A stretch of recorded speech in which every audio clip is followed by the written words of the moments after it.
చాలా అద్భుతమైన పాఠాలు చెప్తారు మీరు. మీ హీరోస్ కూడా సినిమాల్లోనే చూసుకోకండి హీరోలని. నేను సినిమా హీరోగాని చెప్తున్నాను. హీరోలు మీకు ఎలా ఉంటారంటే, మీకున్న అధ్యాపకులు ఉండొచ్చు. ఒక టీచర్ ఇక్కడ పొద్దున్నే, ఆవిడ పేరు మర్చిపోయాను నేను, బ్రాంజ్ మెడల్కి రెజ్లింగ్కి ఒక వ్యాయామం, ఒక పీటీ టీచరు మీ విద్యార్థులను తయారు చేశారు. ఆవిడ వాళ్ళు వెళ్ళి bronze medal కొట్టుకొచ్చారు.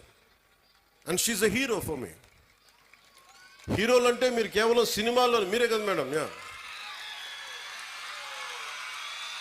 You are a hero. హీరోలు అంటే ఎంతసేపు సినిమాలో ఉండాలని అనుకోకండి. మామూలు కనిపిస్తారు, నల్లని హ్యాండ్ బ్యాగ్ పెట్టుకొని నవ్వుతా, పొద్దున్న లేచినప్పటి నుంచి వాళ్ళ బిడ్డలు బాగుండాలి, నాకు వాళ్ళు హీరోలు. నాకు వెంకటరామయ్య గారు మాస్టర్ ఒక ఆయన ఉండేవాడు. ఆయన నాకు చిన్నప్పుడు చెప్పిన పాఠాలు, వేమన శతకాలు గుర్తుండిపోయినాయి. నాకు ఆయన హీరో, నాకు ఆ టీచర్. సో మీరు